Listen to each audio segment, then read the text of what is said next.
And I now come to the Minister, Mr. John Whittingdale.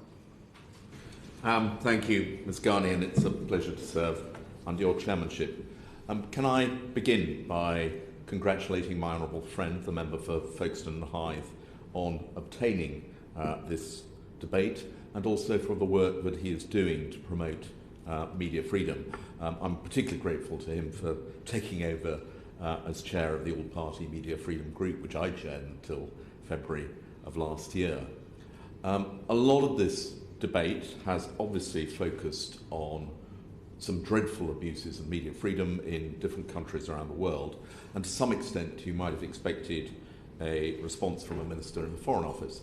The minister who has specific responsibility is my honourable friend Lord Ahmad, the Minister for South Asia and the Commonwealth, and he is doing a great job in championing media freedom internationally, but obviously he is prevented from taking part in this debate in our House, but I do work with him very closely.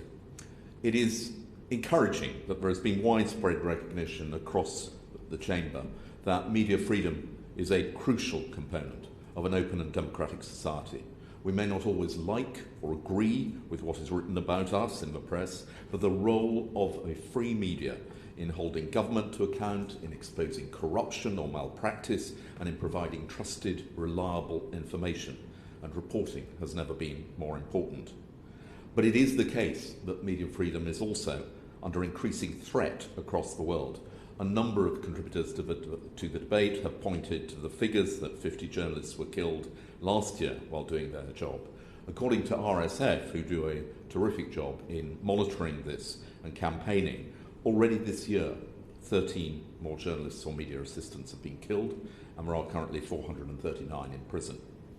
The summary analysis of the 2021 World Press Freedom Index, published in April by RSF, said that journalism is completely or partly blocked in 73% of 180 countries ranked in the index. And they said that the coronavirus pandemic has been used by governments as cover for blocking journalists' access to information, and that journalists are finding it increasingly hard to investigate and report sensitive stories, especially in Asia, the Middle East and Europe.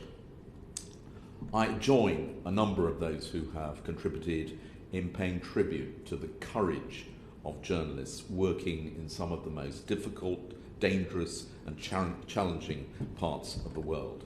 The Honourable Gentleman, the member for Ochil and South Perthshire, reminded us of our own Marie Colvin, who was killed in Syria, along with her photographer, the French journalist Rémi Ochlik, in 2012. And I'm sure he has heard, as I have, Paul Conroy, who was also very badly injured at that time, talking about how the shelling which killed Marie Colvin and her colleague was deliberately aimed at them because they were journalists. It is because media freedom is so important that this government has championed the cause of media freedom around the world.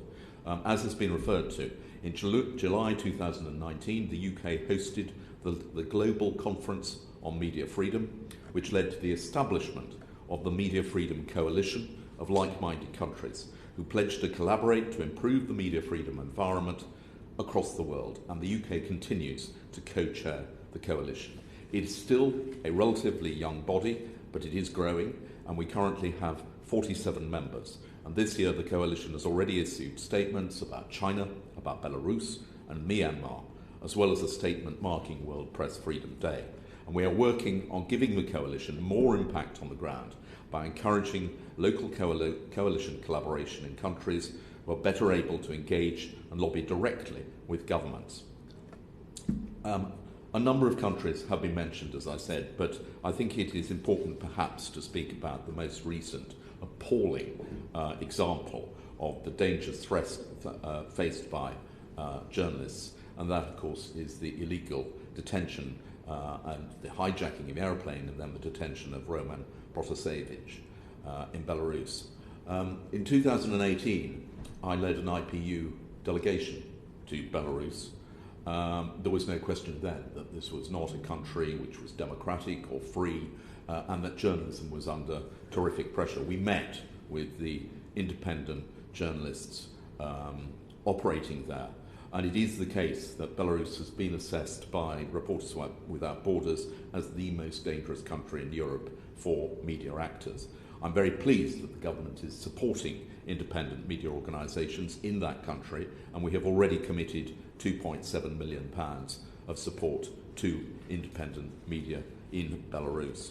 And as I mentioned, the IPU has been also very active alongside the government in championing media freedom and organising conferences. And I can remember listening to the relatives of Saviv, the journalists operating the Persian service. The Persian service is not able to operate in Iran. It's journalists broadcast from London on the BBC, but their relatives are in Iran and are being subject to harassment and intimidation. And that is something that we will continue to highlight and to put pressure on the Iranian government to respect their freedom. As I said, the World Press Freedom Index, which several members have referred to, which was published in April, showed that the UK had risen by 2 places to 33. It's obviously good news that we have gone up in the ranking, but to some extent I think that is because other countries have gone down, and it does demonstrate that we still undoubtedly have a lot of work to do. The death of Lara Mckee, a journalist in Belfast, is an example, happily a very rare example, of where a journalist in this country has actually lost her life in the course of her work. But there is no question that journalists in the UK still do suffer dreadful harassment and abuse. I have spoken to the Honourable Gentleman, the opposition spokesman, mentioned Amy Fenton, when I've met and talked to Amy Fenton about the abuse that she occurred, which led her to having to seek police protection. It was for that reason that we actually established the National Committee for the Safety of Journalists, which brings together senior figures from law enforcement, the police, the prosecuting authorities, the campaigning organisations, government, and both the Society of Editors and the National Union of Journalists. And that was to demonstrate a shared commitment to ensure that journalists are able to free and carry out their vital role without the threats or violence.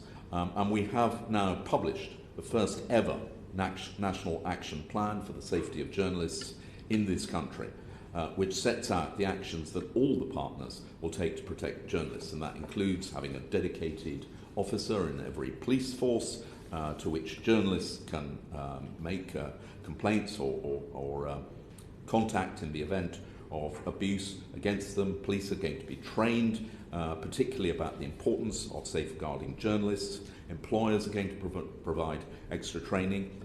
And the platforms too, where a lot of this abuse occurs, have said that they will establish designated journalism safety officers. So there is still more to be done, and one of the first things that we want to do is get more evidence about the scale of the problem. And so we will be publishing very shortly the call for evidence, which I hope any journalist operating in the UK who has suffered in this way will respond to. And I'm delighted that the work we've done in that has already been praised at the Stockholm Conference on Media Freedom in the OSCE, and actually has contributed perhaps to the promotion in the ranking of the UK on the World Press Freedom Index.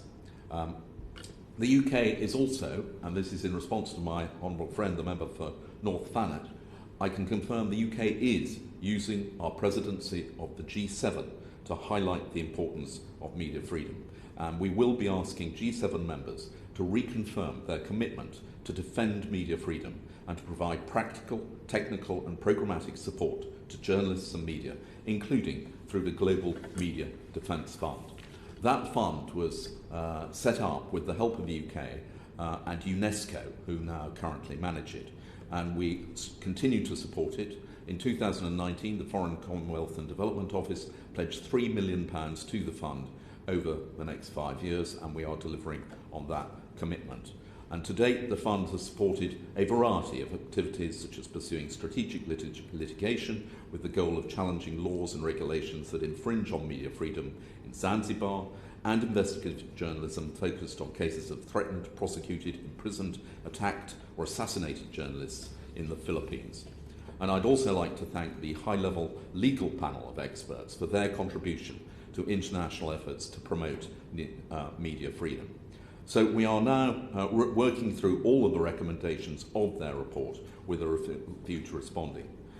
Just before I finish, I wanted also to touch on what my honourable friend raised, indeed the honourable gentleman for North Islington also raised, which is the threat to sustainable journalism, particularly traditional media, as a result of the growth of social media and the power of the platforms. My honourable friend is absolutely right to highlight that. It is a matter of considerable concern. As he knows very well, we have had a number of reports highlighting the need for action, and he will be aware that we have recently established the Digital Markets Unit in the Competition and Markets Authority, which will bring in mandatory codes of conduct to ensure that the relationship between publishers, in other words media, and the platforms is not abused by the over-dominance and anti-competitive practice of the platforms.